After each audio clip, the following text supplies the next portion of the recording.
Welcome back. I'm Tedward, and today, thanks to Bond Group in Waltham, Massachusetts, we're driving the 2021 Mercedes-Benz AMG G63. It makes 577 horsepower from its 4-liter twin turbocharged V8. It's got side pipes. It's got triple lockers. It can get you from 0 to 60 in 4.5 seconds, and it'll get out of pretty much any off-road situation you can throw at it. It's got the image, it's got the sound, it's got intimidation factor, because everywhere you go in this, especially when it's tinted, people are going to wonder who's inside. So it's wild because the old school, the older versions of these G63s were a lot more cumbersome to drive, but this newer generation with its independent front suspension makes it so much more driver friendly on the road, which is where most of these spend their time. Let's be real. We're not really out there doing all the crazy Moab rock crawling in a G63. Some people do that, and some people use their old G-Wagons for this stuff, but a lot of these cars are just used for regular highway use. They drive around California, they drive to the mall, they do the grocery getting, and they get out of the way. Now for me, I've got a Lexus GX460, and that's become sort of my daily driver. It still blows my mind that a vehicle that weighs like 5,700 to 5,800 pounds can get off the line the way this does. And it costs money, okay? It's gonna cost you to get all of this capability and the speed, because this one came in at about $185,000 MSRP.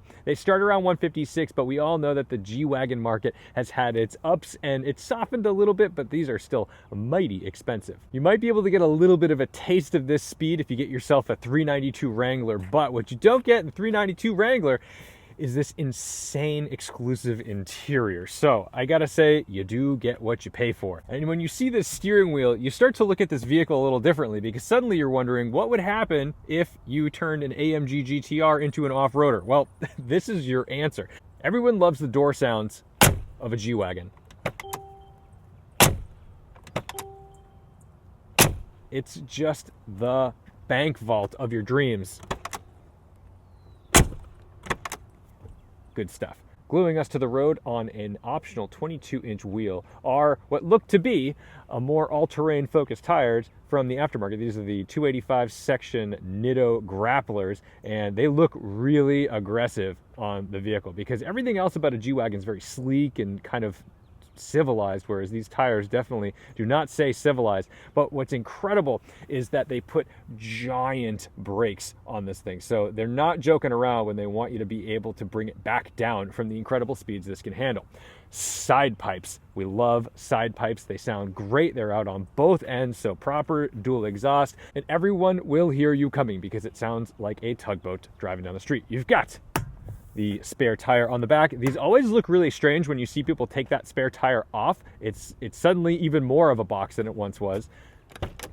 And we've got the barn door opening on the correct side, unlike the Lexus's, and more carbon fiber, plenty of storage space. You've got your little hideaway tonneau cover to hide your gear, and room for 3 people in the back. What's nice about these back seats is they are heated. So although, you know, this is just kind of a bench, it's nothing that fancy or special. You've got your heated seats back here, you've got HVAC controls back here, and then you've got a lovely view. Actually, if you're sitting in the center seat, you get a nice view of the new dashboard layout of these things, because, and I say new, they've been out for a little while, but there's so many G-Wagons produced that whenever I see this newer style without the old school gauge cluster, it always is a little striking. And up here, you've got your triple lockers. So like I said, you are never, ever, ever going to get stuck in this vehicle. But let's take a look under the hood. We've got our characteristic red lever under here.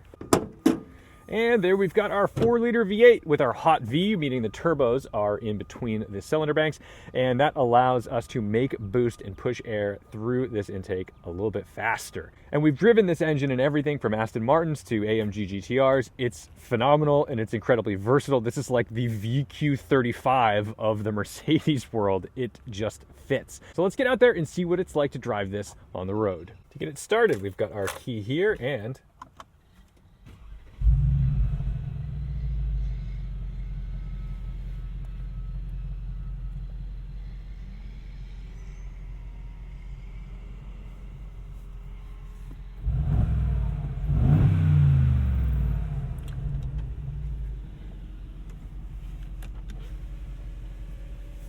Double pane glass for added insulation. This is a luxury car, don't forget that. So although it's not going to get stuck on the rocks in Moab, well, it's also going to make you feel like a king. Not only do the doors sound insane on it, but the locks sound insane.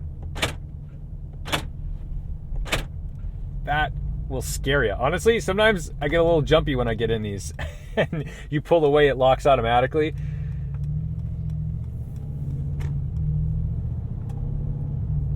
.577 horsepower, 627 pound-feet of torque, and a 9-speed automatic gearbox. Let's put it into Sport Plus and just get it off the line.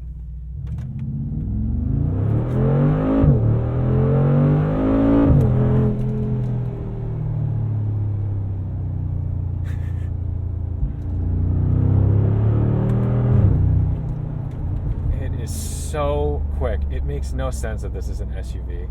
If I heard this coming, I would 100% assume it was a supercar. I would not have assumed that it was going to be a G-Wagon.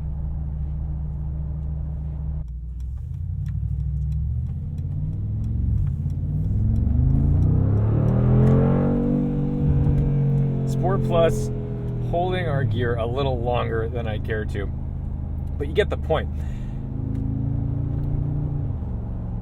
When we go around a corner, the seat bolsters are moving. They're holding me in place, so they're like wings. Turn left, the right bolster pushes against my body. So this is a bit of a gangster mobile, and if you've just robbed a bank and maybe been stabbed along the way on the side, you're gonna wanna turn this feature off because it will absolutely hurt you.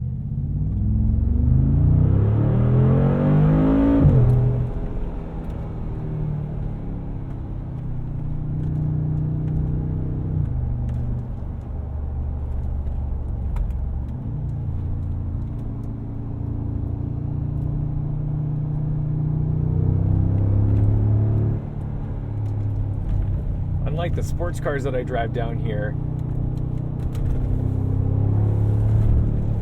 I don't need to worry about the bumps, which makes this kind of a real-life getaway car. You could drive over anything, and it's not going to break it. It wants to. It wants you to do stuff over rough terrain.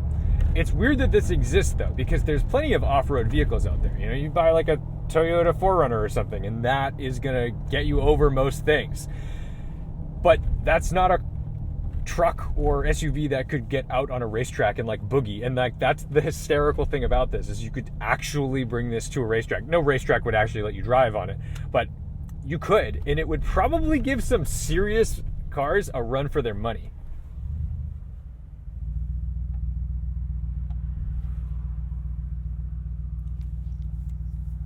I mean, watch this on a highway merge.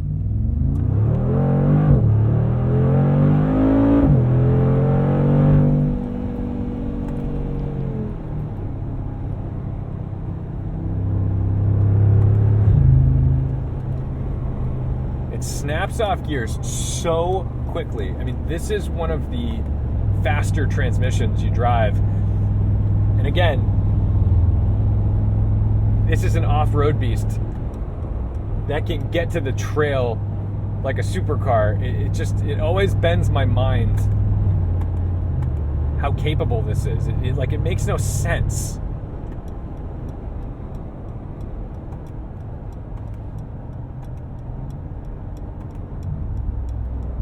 A lot of times paddle shifters in cars like this are kind of gimmicky. It's like just a thing to sell them, but they actually work. You'll kind of want to play with them. Like, I don't know. I guess we could go back into comfort mode for a second and just see how it behaves under normal circumstances.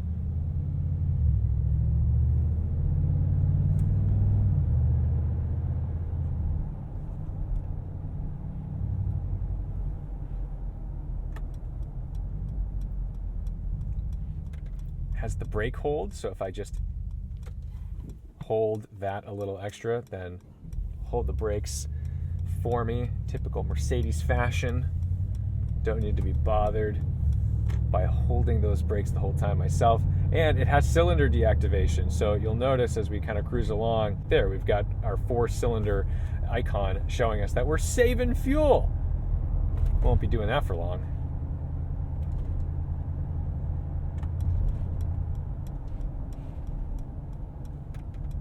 The brakes are a little touchy, I gotta say.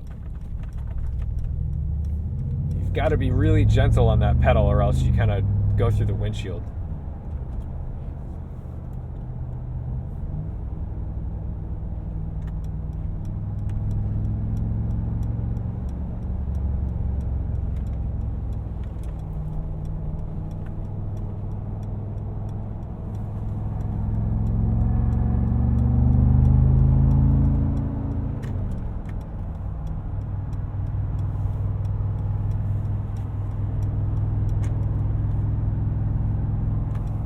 Great visibility. I'm sat nice and high. I've got big glass. And everybody hears me coming like I'm a Harley Davidson. It's something, man. I've got some road noise from the Nittos to be expected. They're pretty aggressive off-road tires, but otherwise it's so calm and quiet in here. You do get the rumble of those side pipes. You hear this V8 burbling along. Of course, you paid for it, so you want to hear it. But this new generation, or the newer generation of G-Wagon, is a delight to drive, especially in comparison to the older ones. The older ones were charming and fun. I'm certainly not negative about it. I like driving those vehicles. But this one is tame, and it doesn't have rollover risk written all over it when you think about, chucking it around. For whatever reason, you feel like you can actually do that. Listen to this thing under the bridge.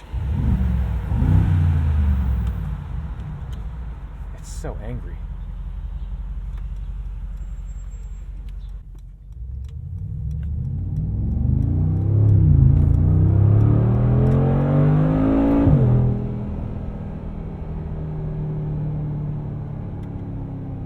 Normally, when you don't have traffic crawling at 35 miles an hour on an on-ramp, you'd hear the car reflecting off the walls. But this is the beauty of the G-Wagon.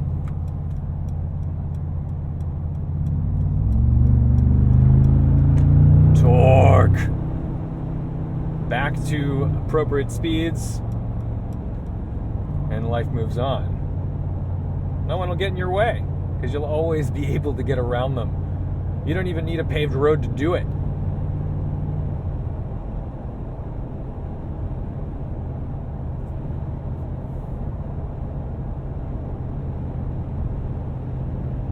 "60 miles an hour, 9th gear, 1400 RPM. It just sips away. I'm sure it's still using a ton of fuel, but that's pretty cool.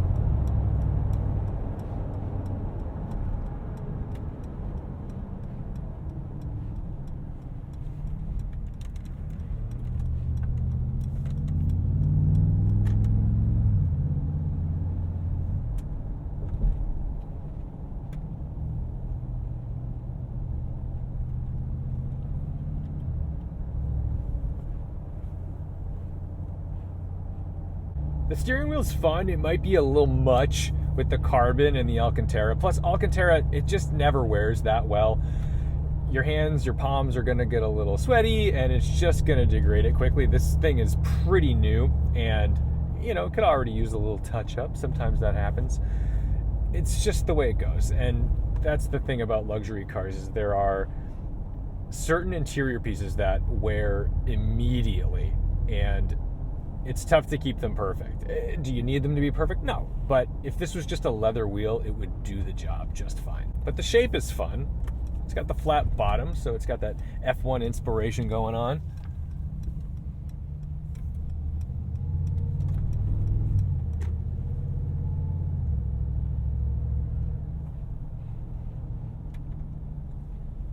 Somehow it just fits in everywhere.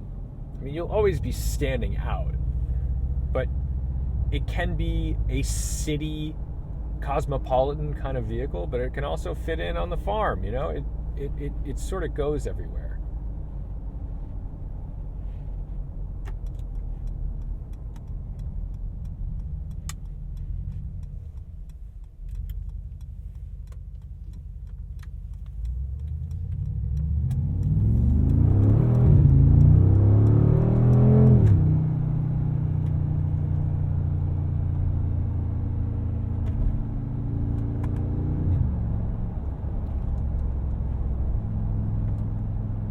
a vehicle on the outside that looks completely compromised. It just isn't. It can do everything.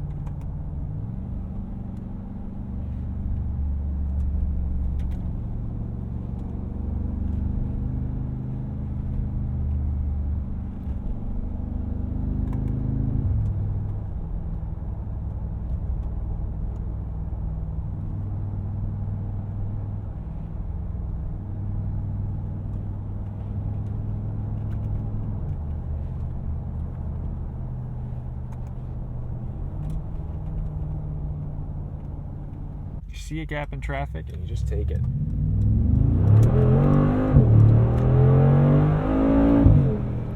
Wanders a little tiny bit, as you'd expect, especially on these kind of tires. But it's very controllable and you can just steer where you need to go.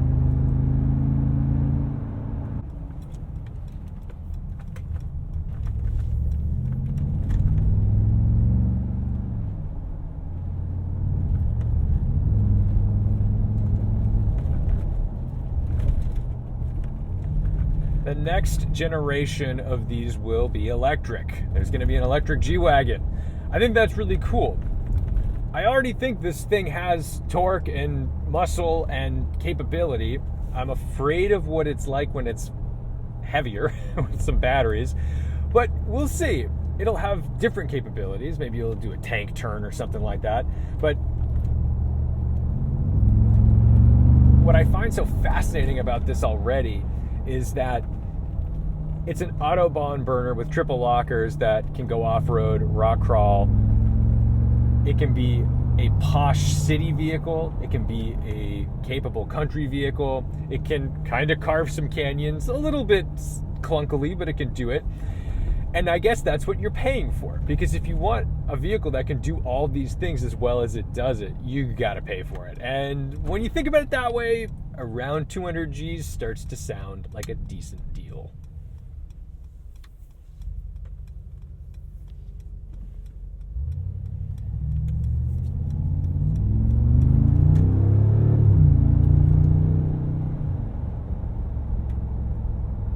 So I'm gonna go nurse this back to Bond Group. Thank you guys so much for watching, liking, commenting, and subscribing. Don't forget to respect the drive, and I'll see you in the next one.